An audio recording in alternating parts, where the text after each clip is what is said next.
市建局落實進行嘅首個需求主導重建計劃，係位於深水埗海壇街229A 至到 G 號嘅地段，超過80%業主接受每平方尺8830蚊嘅收購價。市建局向發展局取得批准之後，會推行計劃。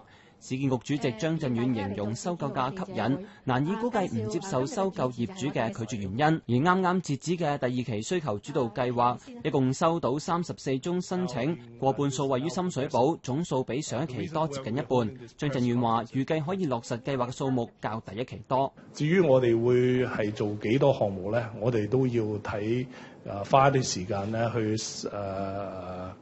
去審核呢一啲申請表啦，睇下真係有幾多咧係完全符合我哋嘅條件啦。當然啦，1年內可以啟動嘅項目咧係當然係有限嘅。咁我哋咧係會盡我哋所能咧，會盡量爭取做最多嘅項目。至於另外2個符合條件但係有反對意見嘅項目，分別位於深水埗海壇街同埋杉樹街。佢哋期望處理好問題之後，喺今年嘅年底出價。至於被問到市建局啟動樓換樓計劃之後，2個重建項目都冇業主接受樓換樓安排，張震遠就形容係可以預料到㗎。因為咧，我哋冇現成嘅樓咧，俾業主去選擇。啟德嗰個咧，連樓花都唔係。因為我哋啱啱先至而家打緊樁，可以真係入伙啦，係2016年。